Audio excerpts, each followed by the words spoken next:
देखिए, आज की इस क्लास में हम लोग एक कॉन्सेप्ट डिस्कस करेंगे जो बहुत इंपॉर्टेंट होता है। अगर आप अकाउंटेंट है तो उस लिहाज से बहुत इंपॉर्टेंट है। मेरे से किसी ने यूट्यूब पे पूछा भी था कि सर जीएसटी में एडजस्टमेंट्स कैसे किए जाते हैं, एडजस्टमेंट एंट्रीज कैसे की जाती है। तो ये कॉन्सेप्ट्स को आज मैं बताने वाला हूँ और बहुत इंपॉर्टेंट है। अगर हम लोग कोई भी सॉफ्टवेयर पर काम कर रहे हैं और हमें जब एडजस्टमेंट करना होता है आपस में, देखिए, आप सबको पहले एडजस्टमेंट समझने से पहले कुछ कॉन्सेप्ट समझने पड़ेंगे। अ, उन कॉन्सेप्ट्स के ऊपर सबसे पहले मैं डिस्कस करूंगा। सबसे पहला जो कॉन्सेप्ट होता है जीएसटी में, आप सब जानते हैं जीएसटी में इंडिया में ड्यूल मॉडल अडॉप्ट किया है। और उस केस में आपको सबसे पहले समझना पड़ेगा इंट्रा स्टेट सप्लाई को। किसको? Intra state supply. Intra state supply का मतलब क्या होता है? जब कोई एक राज्य का व्यापारी, हमारा कंट्री जो है वो डिफरेंट डिफरेंट स्टेट्स और यूटी में विभाजित है ना। तो जब कोई एक राज्य का व्यापारी, लेट सपोज मैं उदयपुर राजस्थान से हूँ और मेरा यहाँ बिजनेस है और मैं जीएसटी में क्या हूँ, रजिस्टर्ड हूँ। तो जब कोई एक राज्य का व्यापारी अपने ही राज्य में, चाहे वो अपनी सिटी में, चाहे वो अपने कस्बे में, अपने गांव में, या अपने डिस्ट्रिक्ट में, या अपने ही राज्य के किसी दूसरे डिस्ट्रिक्ट में कोई माल या गुड्स की या सर्विसेज की क्या करता हो, सप्लाई करता हो। देखिए, जीएसटी क्या है, नाम से पता चल रहा है, गुड्स एंड सर्विसेज टैक्स। तो जब वो अपने ही स्टेट में कोई चीज सप्लाई करता हो, सप्लाई मतलब सेल भी हो सकता है, रेंट भी हो सकता है, किसी को लीज पे देना भी हो सकता है, एक्सचेंज करना भी हो सकता है, वस्तु विनिमय, वस्तु के बदले वस्तु भी हो सकती है बार्टर सिस्टम में, है ना। कोई चीज पुरानी होकर आप बेच रहे हो, वो भी सप्लाई में ही आती है, डिस्पोज ऑफ करना। तो जब कोई एक व्यापारी अपने ही राज्य में, अगर वो राज्य में बैठा हुआ है तो राज्य में, अगर वो कोई छोटा यूनियन टेरिटरी में बैठा हुआ है तो अपनी ही यूनियन टेरिटरी में, ध्यान देना, अगर वो सप्लाई करता है गुड्स या सर्विसेज की, और अगर वो जीएसटी में रजिस्टर्ड है, उसके पास कौन सी स्कीम है, रेगुलर स्कीम है। या तो वो सप्लाई करता है अपने राज्य में, या वो अपने राज्य से ही सप्लाई किसी अन्य पार्टी से लेता है, मतलब सेल परचेज करता है। अपन जिसे अकाउंटिंग में भाषा में क्या कहते हैं, सेल परचेज करता है।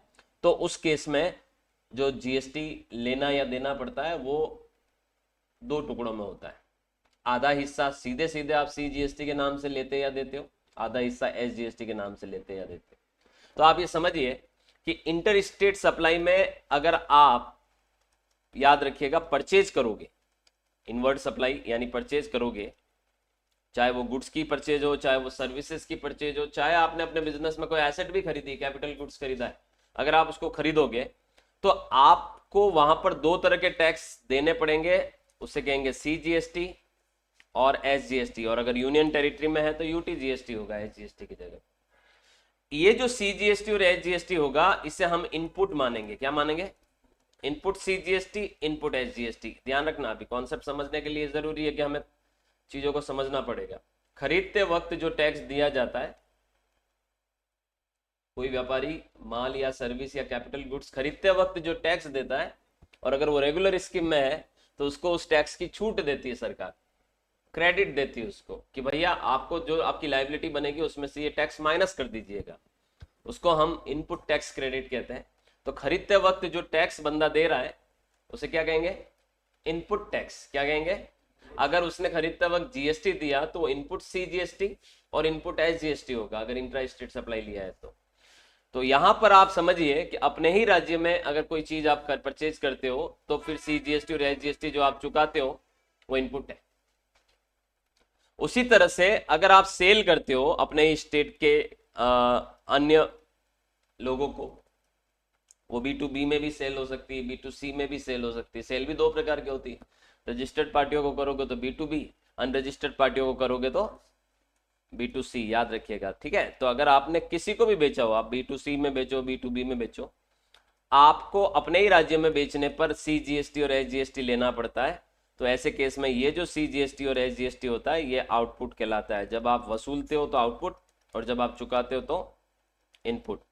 तो ज़्यादा अगर कंफ्यूज्ड होते हैं कई बार हम लोग, तो हमें ये ध्यान रखना है कि परचेज पे जो टैक्स दिया वो इनपुट होता है, और सेल पे जो टैक्स हमने वसूला वो आउटपुट होता है। याद रखिएगा, ठीक है। अब ये हुआ पहला कॉन्सेप्ट, ठीक है। तो पहले कॉन्सेप्ट से मुझे चार चीजें निकल कर आई: input CGST, input SGST, output CGST, output SGST. अब हम बात करते हैं दूसरे कॉन्सेप्ट के ऊपर। दूसरा जो कॉन्सेप्ट होता है जीएसटी में उसे कहते हैं inter state supply. Inter state का मतलब होता है कि आप अपने राज्य को छोड़ के किसी अन्य राज्य या यूनियन टेरिटरी में कोई सप्लाई लेते हो या देते हो। यानी ये होता है एक राज्य से दूसरा राज्य, एक राज्य से दूसरी यूनियन टेरिटरी, एक यूनियन टेरिटरी से दूसरी यूनियन टेरिटरी, ये सब इंटर स्टेट सप्लाई के एग्जाम्पल है।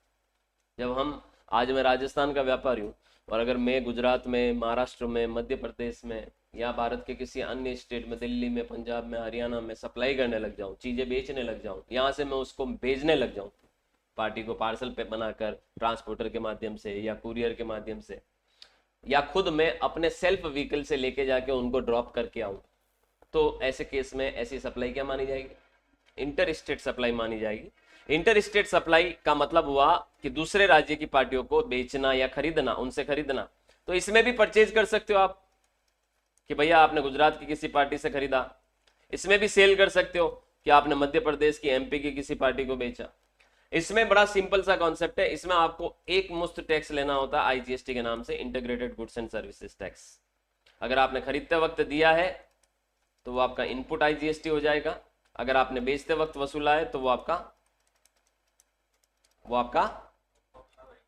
आउटपुट आईजीएसटी होगा। वेरी गुड, आउटपुट आईजीएसटी हो जाना है। ठीक है, तो देखिए अभी अभी में हम इनपुट और आउटपुट पे चर्चाएं कर रहे हैं, तो मोटे मोटे तौर पर अभी हमें यही सीखने को मिला है कि खरीदते वक्त दे रहे हैं तो इनपुट, बेचते वक्त वसूल रहे हैं तो आउटपुट। ठीक है, और 3 तरह के नाम अपने सामने आ चुके हैं टैक्स के, सीजीएसटी, एसजीएसटी और आईजीएसटी। सीजीएसटी और एसजीएसटी हमेशा कॉम्बो में चलता है, 18% जीएसटी की रेट है तो 9% लगेगा, आईजीएसटी पूरा 18% लग जाना है। तीसरी तरीके की जो सप्लाई होती है उस पर भी थोड़ी चर्चा कर लेते हैं। ये 2 तरीके की सप्लाई हुई है, ड्यूल जीएसटी मॉडल है इंडिया में। तीसरी सप्लाई को मैं वैसे तो इंटर में ही आती है, लेकिन फिर भी मैं अलग से यहाँ पर थोड़ा कॉन्सेप्ट बता दूं। तीसरी सप्लाई में देखिए, आप अगर इंपोर्ट करते हो, यानी अगर आप विदेश से कोई चीज आयात करते हो, तो आपको रिवर्स चार्ज में, इंपोर्ट यानी परचेज ही हुआ एक तरह से, अपने राज्य से नहीं, अपने देश से नहीं खरीद कर किसी दूसरी कंट्री की किसी पार्टी से खरीदा, तो वो यूं देखे तो परचेज ही है, तो परचेज पर आपको आईजीएसटी चुकाना पड़ जाएगा यहाँ पर। लेकिन आपको यहाँ थोड़ा समझना पड़ेगा, इंपोर्ट हम कर रहे हैं मतलब हम खरीददार हैं, और हमें चुकाना पड़ रहा है, तो ये एक अलग तरह का कॉन्सेप्ट हो गया, क्योंकि जीएसटी चुकाने का जो दायित्व होता है वो जनरली किसके ऊपर होता है?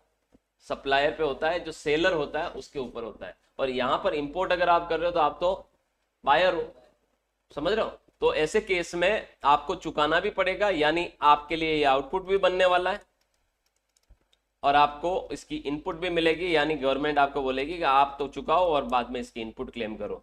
तो इस केस में ये दोनों चीजें आपकी होने वाली, इनपुट और आउटपुट दोनों होने वाली। अब इसमें क्या एंट्री होगी वो भी मैं आपको बताऊंगा। ठीक है, अच्छा, दूसरा जो कॉन्सेप्ट होता है वो होता है एक्सपोर्ट। क्या होता है? अब बहुत लोगों को ये नहीं पता है कि एक्सपोर्ट पे गवर्नमेंट ने जीएसटी के क्या रूल स्टैब्लिश किए हैं। तो आपको ये बता दूं कि एक्सपोर्ट जो होता है बेसिकली, वो हम 2 तरीके से कर सकते हैं। इंडिया के अंदर एक्सपोर्ट, इंडिया से आप दूसरे कंट्री में निर्यात करते हो तो 2 तरीके से कर सकते हो। एक होता है with duty,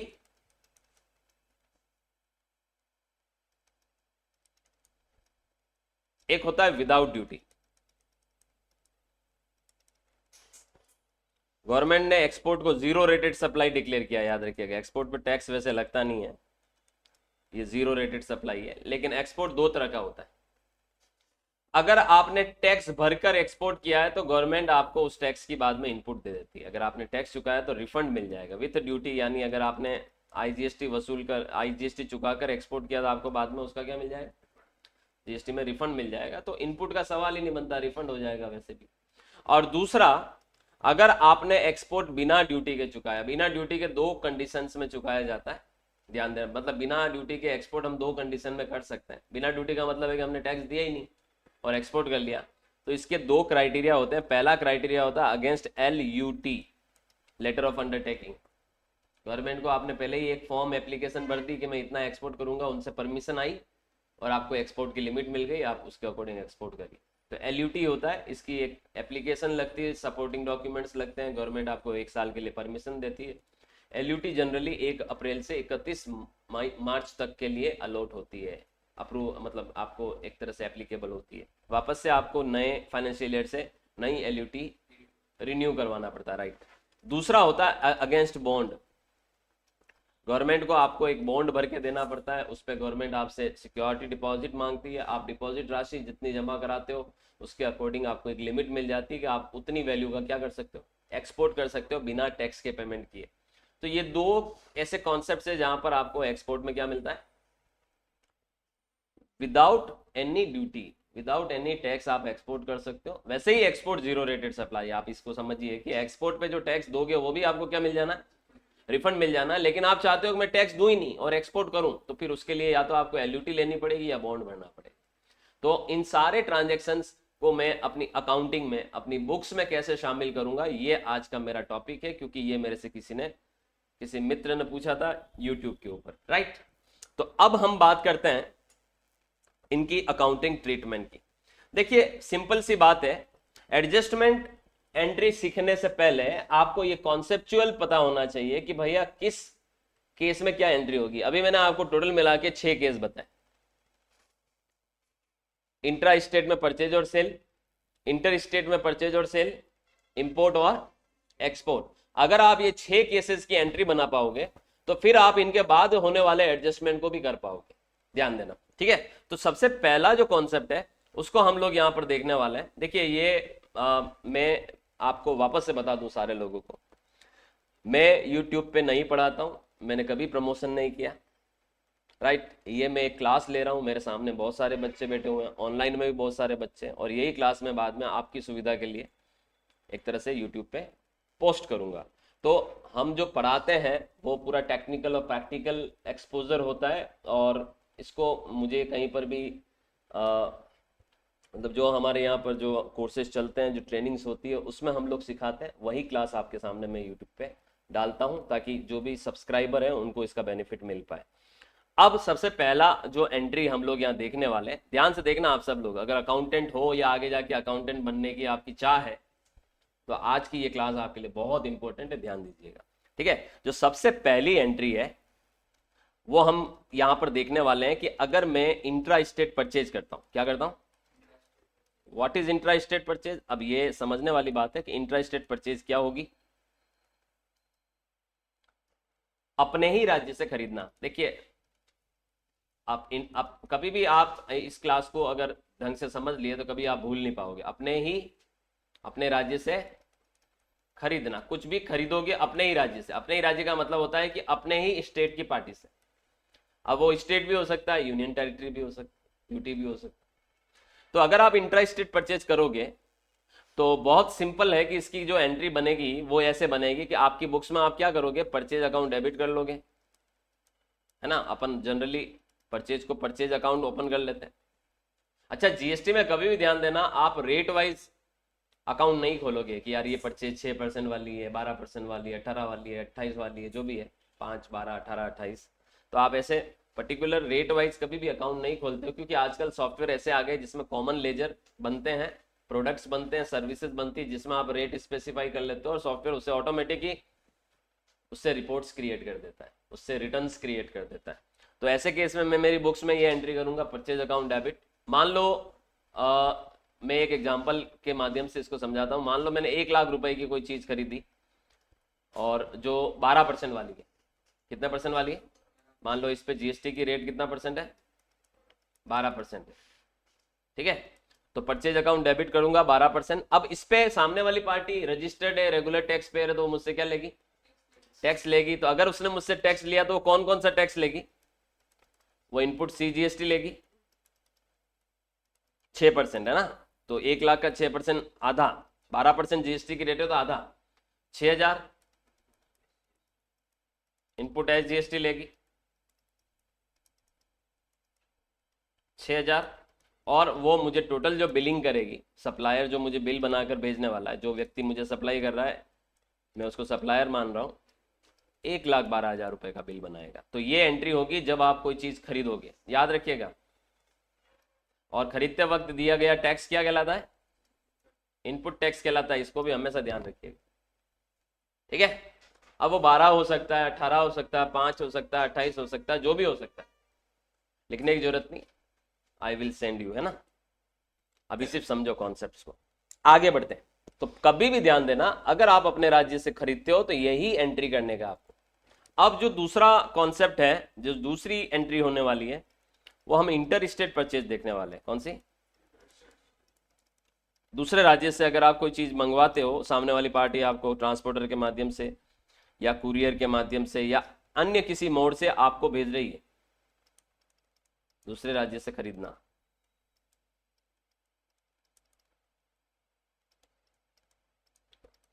that is called inter state purchase. अब अगर आप इंटर स्टेट परचेज करोगे तो उस केस में ऑब्वियस सी बात है, आपकी बुक्स में तो एंट्री आप ऐसे ही करोगे, परचेज अकाउंट डेबिट करोगे, है ना। माना कि आपने यहाँ पर भी 1 लाख रुपए की परचेज की और यहाँ पर भी जीएसटी की जो रेट है वो कितना परसेंट है, मान लो 12% वाला प्रोडक्ट ही है। अब जो सामने वाला आपसे लेगा वो आईजीएसटी लेगा। क्या लेगा? क्योंकि उसने दूसरे राज्य में सप्लाई की है, तो वो आईजीएसटी आपसे पूरा पूरा 12,000 रुपये लेगा। पहले तो क्या हुआ था, जो टैक्स था वो 2 टुकड़ों में बट गया, सीजीएसटी और एसजीएसटी। जब अब हम इंटर स्टेट ट्रांजेक्शन करते हैं तो टैक्स एक ही टुकड़े में रहता है, वो होता है IGST, integrated goods and services tax.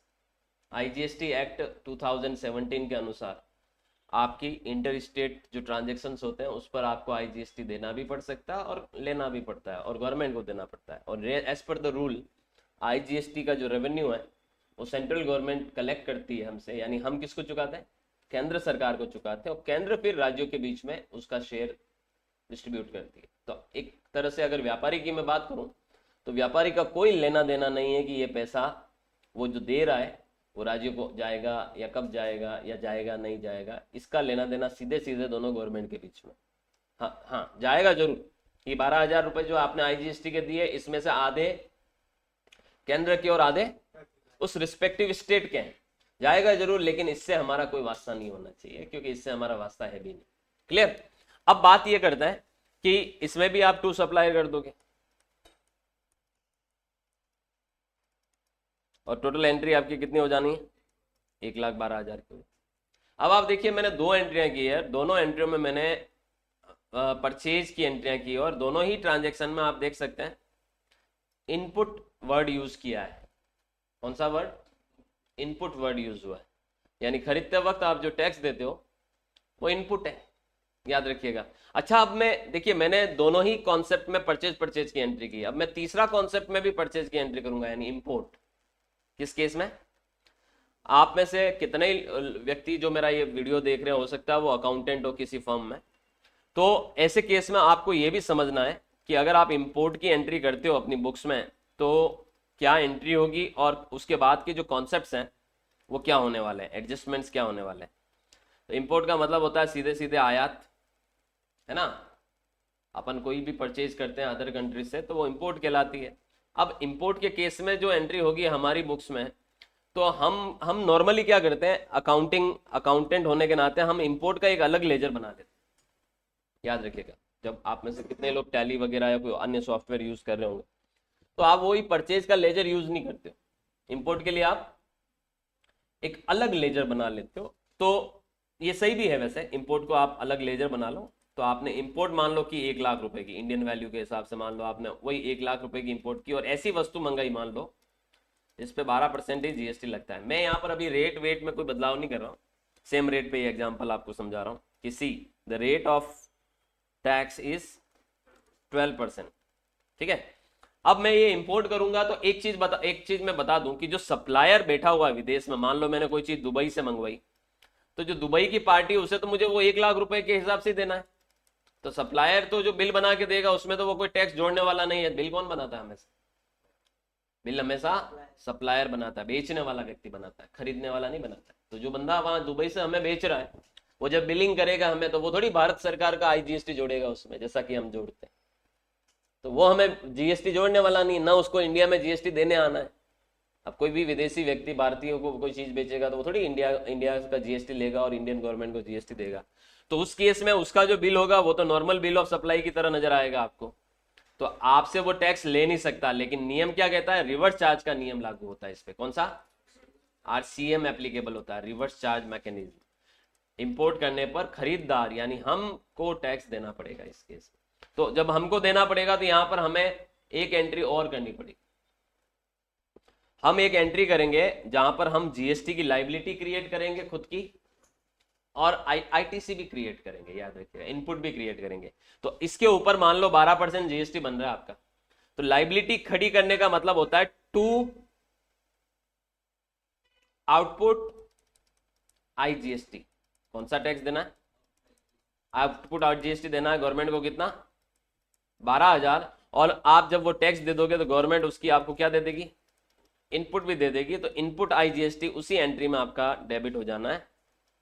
तो ये एंट्री हो जाएगी आपकी 12,000 से input IGST account debit to output IGST. इसे कहते हैं GST adjustment entry in case of reverse charge mechanism, in case of import. ये एंट्री होगी। कई सारे लोग इसको दो टुकड़ों में भी करते हैं एंट्री को।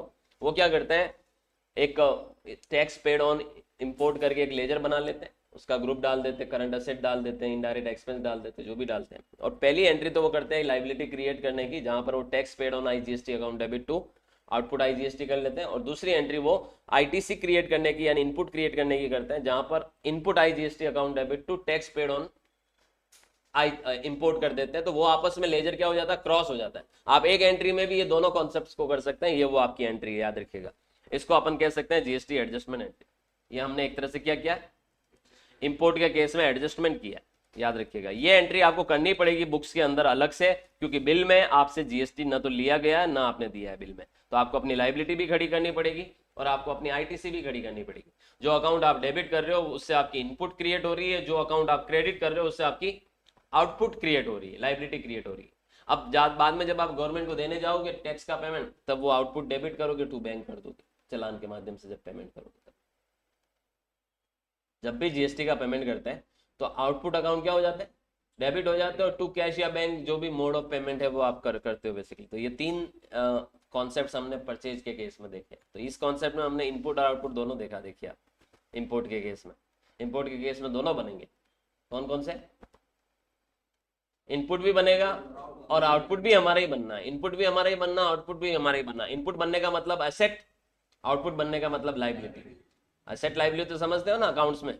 एसेट्स डेबिट कर रहा हूं तो एसेट्स बढ़ रही है, और क्रेडिट कर रहा हूं लाइबिलिटी बढ़ रही है। तो इस एंट्री में दोनों चीजें बढ़ रही है, एसेट भी बढ़ रही है और लाइबिलिटी बढ़ रही है।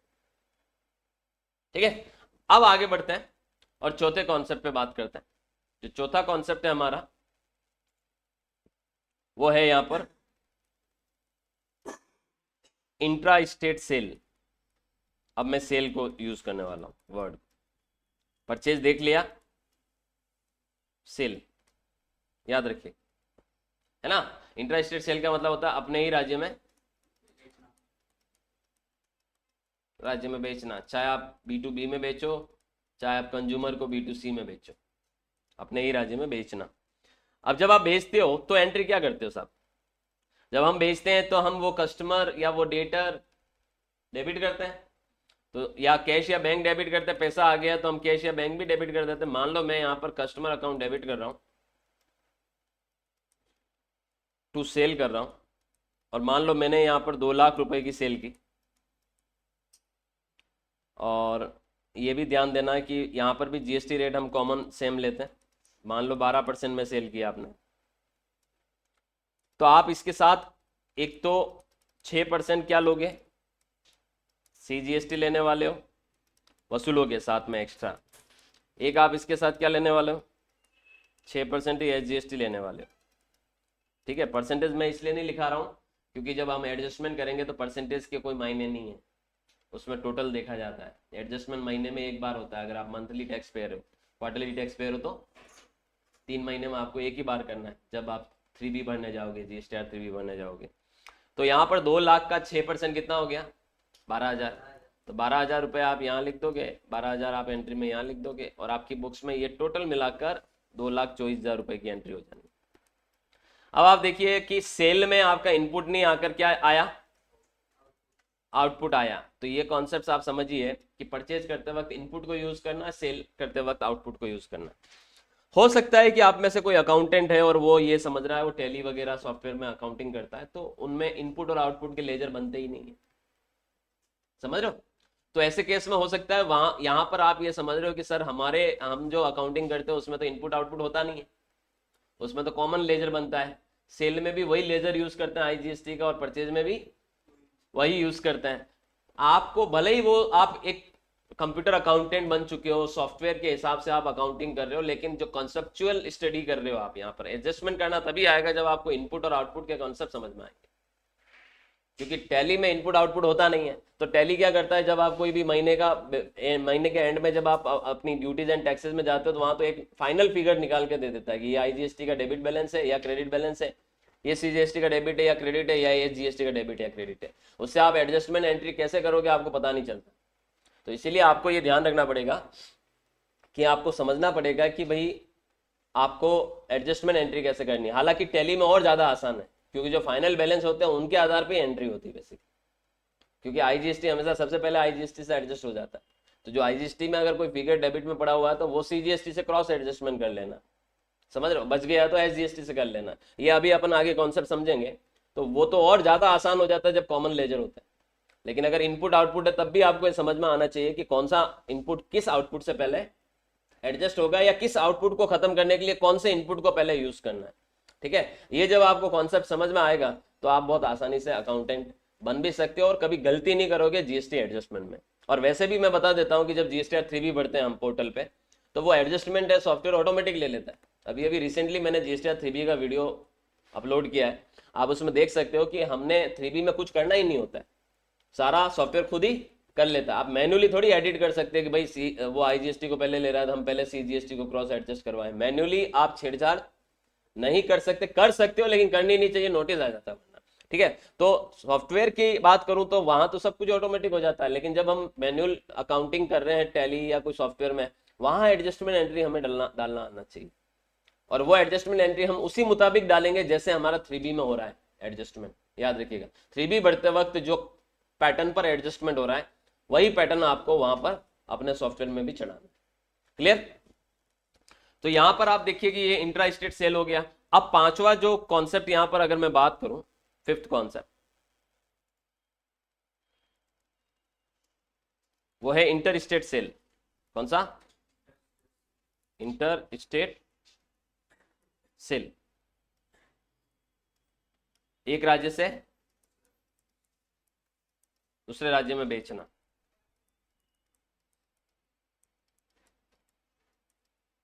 अगर मैं इंटर स्टेट सप्लाई करता हूँ, सेल करता हूँ, दूसरे राज्य में माल बेचता हूँ, तो मेरे लिए एंट्री जो होने वाली है वो क्या होने वाली है? मेरे लिए वही है कि जो सामने वाली पार्टी है, party account debit, customer account debit,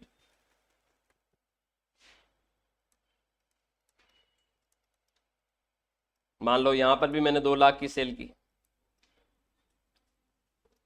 to cell करूंगा, सॉरी ऊपर मैंने अमाउंट गलत लिख दिए,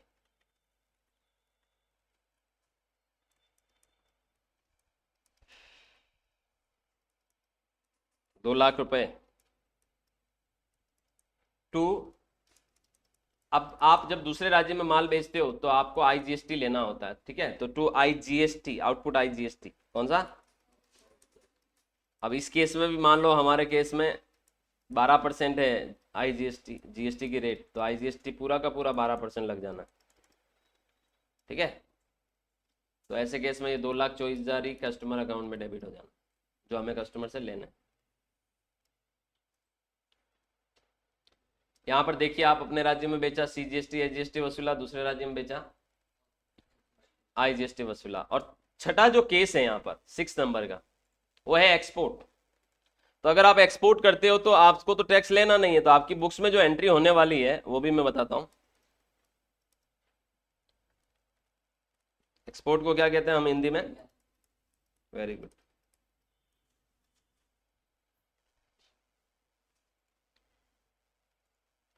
तो एक्सपोर्ट के केस में क्या होगा कि जैसे आप उसमें भी सामने वाली पार्टी होगी तो वो कस्टमर अकाउंट आप क्या कर दोगे? डेबिट कर देने हो। ठीक है, मान लो आपने 2,00,000 की इंडियन रुपीस के हिसाब से एक्सपोर्ट की है, तो customer account debit to export हो जाएगा, आपको कोई टैक्स लेना देना नहीं है। तो उस केस में अगर नॉर्मली बात करूं तो एक्सपोर्ट के केस में इनपुट और आउटपुट पे आप पढ़िएगा भी, क्योंकि एक्सपोर्ट जीरो रेटेड सप्लाई में आता है, आपको टैक्स देना नहीं, और दे भी दिया अगर आपने तो बहुत नॉमिनल वैल्यू से देना, और आपको उसकी क्या मिल जाती है? रिफंड मिल जाती। समझ रहे हो? तो मान लो मैंने एक्सपोर्ट विदाउट पेमेंट किया है, विदाउट पेमेंट ऑफ आईजीएसटी किया है, तो मेरे केस में ये एंट्री होगी, कोई टैक्स देखने को नहीं मिलने वाला एक्सपोर्ट के। ठीक है। अच्छा एक चीज और बता देता हूं, अगर आप एक्सपोर्ट यूनिट है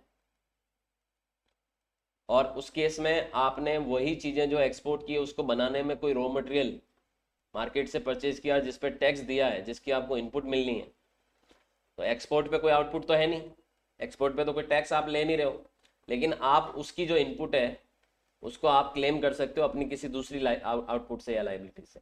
मतलब अगर आप जैसे मान लो आपका 50% माल इंडिया में बिकता है और आपका 50% माल एक्सपोर्ट होता है, तो यूं देखें तो आप पूरे के पूरे 100% 100% माल के लिए मार्केट से जो इनपुट लेते होंगे उस पर इनपुट देते होंगे, जो खरीदारी करते होंगे उस पर टैक्स देते होंगे। तो उस देखिए यूं देखें तो जब खरीदते वक्त तो मैंने पूरा 100% पे टैक्स दिया, जिसे हम इनपुट टैक्स कहते हैं। बेचते वक्त हमने सिर्फ 50% पे टैक्स लिया, बाकी 50% जीरो रेटेड है, एक्सपोर्ट है। तो आपको वो 100% जो इनपुट दिया है उसकी पूरी पूरी इनपुट मिल जाएगी, यानी जीरो रेटेड सप्लाई करने पर आपको इनपुट टैक्स क्रेडिट अवेलेबल होती है। याद रखिएगा, उस गुड से संबंधित जो भी आईटीसी है वो आपको गवर्नमेंट दे देती है कि आप इसको क्लेम कर सकते हो, अपनी अदर टैक्स लायबिलिटी के साथ एडजस्ट कर सकते हो। लेकिन अगर कोई एग्जेम्प्टेड गुड्स की सप्लाई करता है, जैसे उसकी 50% सेल टैक्सेबल और 50% सेल एग्जेम्प्टेड है, तो एग्जेम्प्टेड गुड्स से संबंधित जो इनपुट टैक्स होगा उसकी वो क्रेडिट नहीं ले सकता, इनएलिजिबल हो जाती है। याद रखिएगा। या किसी ने अपने व्यक्तिगत यूज के लिए निकाल लिया कोई माल, उसकी भी आईटीसी इनएलिजिबल हो जाती है। या कोई ब्लॉक क्रेडिट है तो आईटीसी इनएलिजिबल हो जाती है। या कोई सेक्शन 72 73 के अंतर्गत कोई फ्रॉड के केस में इंगेज हुआ, पकड़ा गया, तो वो भी इनपुट इनएलिजिबल हो जाती है। तो आप कुछ केसेस में आईटीसी क्लेम नहीं कर सकते और कुछ केसेस में आप आईटीसी क्लेम कर सकते हैं। याद रखिएगा, आईटीसी मतलब व्हाट, जो ये टैक्स आप खरीदते वक्त चुका रहे हो, जो बेचते वक्त वसूले गए टैक्स में से ये गवर्नमेंट आपको माइनस करने को दे देगी, इसी को कहते हैं आईटीसी। बहुत सिंपल सी भाषा में बताऊं तो अगर मैंने कोई चीज 100 रुपए में खरीदी और उस पर मेरे को 10 रुपए टैक्स देना पड़ गया शुरू में खरीदते वक्त ही, जो कोई और पार्टी मुझसे ले रही है गवर्नमेंट को दे रही है, एक तरह से उस वस्तु पे 10 रुपए मैंने टैक्स दे दिया, ये मान लूंगा, जो कि दिया वास्तव में। अब जब मैंने उसी वस्तु को मान लो 150 में बेचना है, मैंने 150 में बेचा, तो मैं तो कस्टमर से, सामने वाले से नियम अनुसार 10% के हिसाब से 15 रुपया लूंगा, तो मैंने 15 रुपए टैक्स लिया उस कस्टमर से, जो कि लगेगा। तो मैं 15 रुपए पूरे पूरे अब सरकार को नहीं देने वाला, मेरी लाइबिलिटी 15 रुपए की बन रही थी, ये बात सही है, क्योंकि मैंने 15 रुपए टैक्स लिया, लेकिन मैंने 10 खरीदते वक्त दिया भी तो है, तो मुझे 5 रुपए ही देने पड़ेंगे। तो ये जो 10 रुपए माइनस करोगे आप उस 15 में से, इसी को इनपुट टैक्स क्रेडिट कहते हैं। ध्यान देना, ये आपको तभी मिलेगी जब आप रेगुलर टैक्स पेयर होंगे। कौन सी स्कीम में होंगे? रेगुलर स्कीम में होंगे। ऑलराइट, सो यहां पर आप देखिए कि सारे एंट्रीज में इनपुट और आउटपुट बने हैं। अब मैं आपको सबसे इंपॉर्टेंट चीज इस पूरी क्लास की जो है वो अब बताने वाला हूं, जो बहुत ध्यान से आप लोग देखिएगा, बहुत इंपॉर्टेंट है, जीएसटी एडजस्टमेंट रूल। देखिए कभी भी ध्यान देना, आपकी जो आउटपुट आई जीएसटी अगर होगी, सबसे पहले हमेशा ध्यान देना, सबसे पहले आउटपुट आईजीएसटी जितना भी होगा, ये आपकी लाइबिलिटी है सबसे पहली वाली, इसका पेमेंट सबसे पहले आप अपनी इनपुट आईजीएसटी से करोगे। किससे करोगे? इनपुट, अगर आईजीएसटी की इनपुट है तो सबसे पहला नंबर इसका लगना है। फिर भी अगर आपकी लाइबिलिटी बच रही तो दूसरा नंबर लगेगा आपकी इनपुट सीजीएसटी का। किसका? सीजीएसटी की इनपुट माइनस हो जाएगी उस आउटपुट को चुकाने में। याद रखिएगा, फिर भी अगर बच रहा है आईजीएसटी का आउटपुट यानी लाइबिलिटी, तो आपका एसजीएसटी का इनपुट यहां पर यूज में आएगा। यानी आईजीएसटी को चुकाने के लिए सारे इनपुट इस्तेमाल किए जा सकते हैं। और फिर भी अगर बच रहा है तो फिर आपको अपने इलेक्ट्रॉनिक कैश लेजर से इसका पेमेंट करना पड़ेगा, यानी आपको कैश लेजर का इस्तेमाल करना पड़ेगा। कैश में टैक्स लाइबिलिटी का पेमेंट करना पड़ेगा। कैश का मतलब होता है चालान के माध्यम से पैसा जमा कराना पड़ेगा, और फिर आप उस लाइबिलिटी को चुकाओगे। लाइबिलिटी को जीरो करना बहुत जरूरी होता है। जब भी कोई व्यापारी हर महीने या क्वार्टरली बेसिस पे अपना 3B भरता है तो अपनी टैक्स लाइबिलिटी को जीरो करना पड़ता है। आप खड़ा नहीं रख सकते टैक्स लाइबिलिटी को कि यार मेरे से सरकार 50,000 रुपए मांग रही तो मैं अगले महीने दे दूंगा, ऐसा नहीं कर सकते।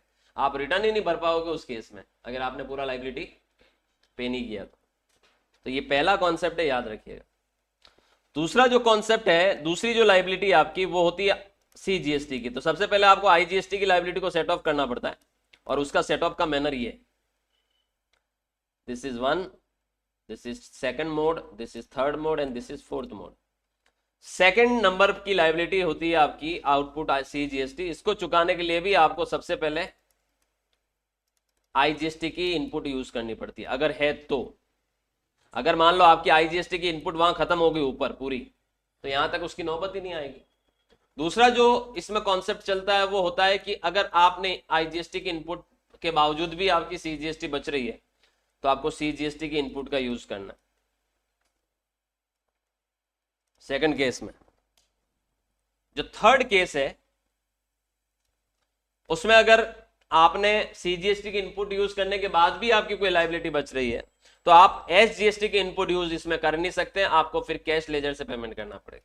यानी सीजीएसटी को चुकाने के लिए एसजीएसटी का इस्तेमाल नहीं किया जा सकता है। ये तीन पैटर्न ही है चुकाने। और जो तीसरी लाइबिलिटी आपकी होती है वो होती है आउटपुट एसजीएसटी।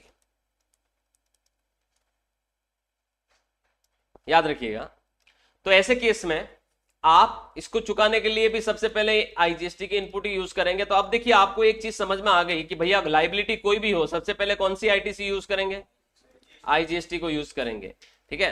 फिर दूसरा इनपुट एसजीएसटी। अब एसजीएसटी की आउटपुट को चुकाने के लिए आप सेकंड नंबर पर एसजीएसटी की इनपुट को यूज करोगे, और फिर आपको इलेक्ट्रॉनिक कैश लेजर से थर्ड नंबर पे पेमेंट करना पड़ेगा। यानी यहां पर एक चीज समझ में आ गई है मेरे को अच्छे से, कि सबसे पहले आईटीसी तो आईजीएसटी की यूज की जाएगी, और सीजीएसटी और एसजीएसटी आपस में क्रॉस एडजस्ट नहीं हो सकते, ध्यान देना। अब ये अगर आपको ये जो सामने मैंने सारे बॉक्सेस बनाए हैं, अगर आपने इनको अच्छे से समझ लिया तो आप जिंदगी में कभी गलती नहीं कर सकते हो कि भैया मैं एडजस्टमेंट में कोई एरर कर दूं। ठीक है। ये पहली लाइबिलिटी, ये आपकी दूसरी लाइबिलिटी, और ये आपकी थर्ड लाइबिलिटी। अब देखिए हमने ऊपर सारे कॉन्सेप्ट लिखे हैं, उन्हीं कॉन्सेप्ट के फिगर हम यहां पर डालते हैं। ठीक है। उठा उठा के देखना भी ऐसे ही जैसे मैं अभी बताने वाला हूं आपको। सबसे पहले मेरे को देखना है ये आउटपुट आईजीएसटी। अब देखिए आउटपुट आईजीएसटी कहां आया होगा, ये यहां आया, इंटर स्टेट सेल में कितना आया 24,000। तो आप लिख दो यहां 24,000। इसको चुकाना है सबसे पहले। अब इसको चुकाने के लिए सबसे पहले क्या देखेंगे, इनपुट आईजीएसटी। देखो इनपुट आईजीएसटी कितना बन रहा है आपका, कहां बना और कितना बन रहा है। एक तो ये 12,000 बन रहा है। ठीक है। इंपोर्ट पे जो इनपुट बन रहा है आपका 12, तो ये और कहां बन रहा है, एक ये 12 दोनी 24,000 रुपए बन रहा है। कितना, 24,000 रुपए बन रहा है। ध्यान देना। अच्छा एक चीज और बताता हूं, अभी आप एक चीज मिस कर गए हो। यहां पर अभी एक और आउटपुट बन रहा था, देखिए आईजीएसटी का, इंपोर्ट पे रिवर्स चार्ज में जो आपको देना है। ठीक है। ये भी लाइबिलिटी है, लेकिन ये मैं बता दूं ये आपको कैश में ही देनी पड़ेगी। रिवर्स चार्ज में बनी हुई लाइबिलिटी का हमेशा पेमेंट इलेक्ट्रॉनिक कैश लेजर से करना पड़ता है, तो ये आपको कैश लेजर से चुकाना पड़ेगा। तो इसके लिए तो आपको 12,000 का चालान बनाना ही है, इसलिए मैंने इसको यहां नहीं गिना, इसीलिए मैंने इसको यहां नहीं गिना। मैं यहां लिख देता हूं डायरेक्ट उस 12,000 कि वो 12,000 मुझे किससे चुकाना है, इलेक्ट्रॉनिक कैश लेजर से चुकाना है। और यहां सिर्फ 24,000 ही लिखे, और 24 से 24 क्रॉस हो गया। देखिए आप दोनों आईजीएसटी की इनपुट कितनी बनी, 24 बनी। कहां कहां से बनी, एक तो इंपोर्ट वाली बनी और एक इंटर स्टेट परचेज वाली बनी। 12 दूनी 24, तो 24 से 24 ये लाइबिलिटी क्रॉस हो गई, जीरो हो गई। और जो 12,000 रुपए रिवर्स चार्ज में जो आपको आईजीएसटी का पेमेंट करना, वो मैंने ई लेजर में लिख दिया। मतलब यहां तक की नौबत ही नहीं आई इन दोनों की, और ये मामला खत्म। अब देखते हैं इस मामले को। सबसे पहले क्या देखेंगे, आउटपुट सीजीएसटी। कितना आउटपुट सीजीएसटी है, देखो ये रहा 12,000, और एसजीएसटी भी 12,000। तो आप इस केस में आपको एसजीएसटी और सीजीएसटी दोनों 12,000 रुपए चुकाना है। ठीक है। दोनों में 12,000 लिख देता। अब आप ये देखिए यहां पर मैं टोटल लिख देता था 36,000 लिख देता हूं। कितना, 36। वो 12 को भी इसी में लिख दिया मैंने, इस 12 को। 36 में से 24 की तो आईजीएसटी एडजस्ट हो गई इनपुट, और 12,000 किसमें चुकाने पड़े, इलेक्ट्रॉनिक कैश लेजर में। मैं इन इनपुट का यूज यहां पर चाहता तो कर सकता था, लेकिन नहीं कर पाया, क्योंकि ये आरसीएम में लाइबिलिटी बनी है। किसमें, और जो आरसीएम में लाइबिलिटी बनती है वो हमेशा कैश में चुकानी पड़ती है। गांठ बांध लो, ऐसी चीजें आपको बहुत मुश्किल से मिलेगी सुनने में। ध्यान देना, रिवर्स चार्ज में अगर कोई लाइबिलिटी बनती है हमारी तो वी हैव टू पे in cash, electronic cash ledger से हमें उसको पे करना पड़ेगा और फिर हम उसकी इनपुट क्लेम कर पाएंगे, याद रखिएगा। ठीक है, अब यहां पर आप देखिए कि जो आपकी आउटपुट आईजीएसटी बन रही है उसके लिए आपका इनपुट सीजीएसटी का तो जीरो है, मतलब अभी ये दोनों ही केसेस में ये तो है नहीं क्योंकि खत्म हो गई इनपुट तो सीजीएसटी की, तो फिर नंबर किसका लगना है, सॉरी आईजीएसटी खत्म हो गई, फिर नंबर किसका लगना है, सीजीएसटी का लगना है। तो सीजीएसटी की इनपुट कितनी है देखो आप आगे इन परचेज की एंट्री में आपको देखने को मिलेगी, ये रही 6,000। तो अगर मैं इस 12,000 को चुकाने के लिए मेरे पास सिर्फ 6,000 रुपए की इनपुट है, तो बाकी 6,000 कहां से चुकाने हैं, इससे चुकाने हैं।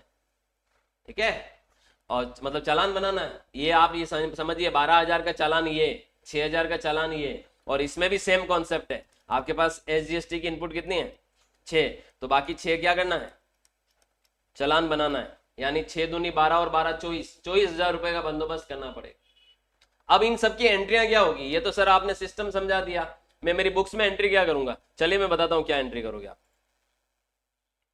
अगर आप इन सब की एंट्रीज की बात करें तो देखिए सबसे पहली एंट्री हम आईजीएसटी की करते हैं। ठीक है, आईजीएसटी की आउटपुट कितनी थी 36, तो आप यहां पर 36,000 से आउटपुट को डेबिट कर दो, आउटपुट आईजीएसटी डेबिट।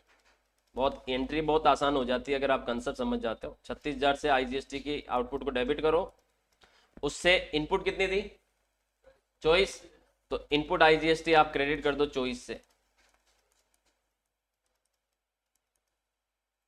अभी भी 12 बचे हैं, तो 12 कहां से निकालोगे, आपने अपने बैंक से ट्रांसफर किया होगा ई कैश में, तो टू बैंक 12,000 रुपये आपको यहाँ चालान के माध्यम से जमाना पड़ेगा, चुकाना पड़ेगा।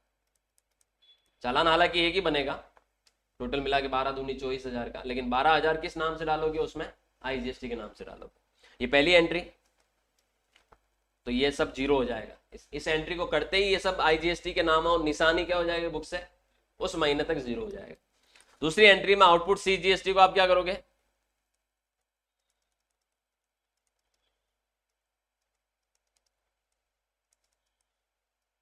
डेबिट करोगे 12,000 से, ये देखिए 12,000 है, और to input CGST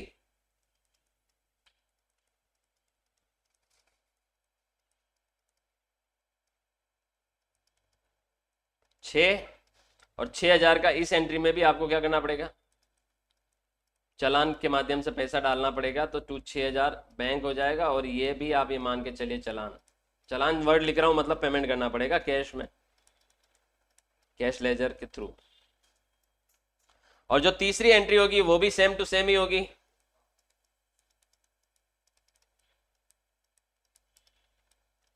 output S GST debit 12, ये देखिए 12 है,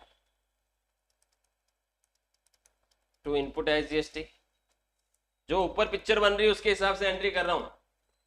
ये एंट्रियां कोई रट नहीं सकता, ये सिचुएशन के अनुसार एंट्रियां क्या होगी, क्रिएट होगी, याद रखिएगा। आप इसे रट्टा नहीं मार सकते, ये जो फिगर्स हैं उसके हिसाब से एंट्री बन रही है, फिगर बदले एंट्रियों में भी बदलाव होगा, याद रखिएगा। ठीक है, तो ये 6,000 रुपये ये कर देंगे हम, और टू बैंक कर देंगे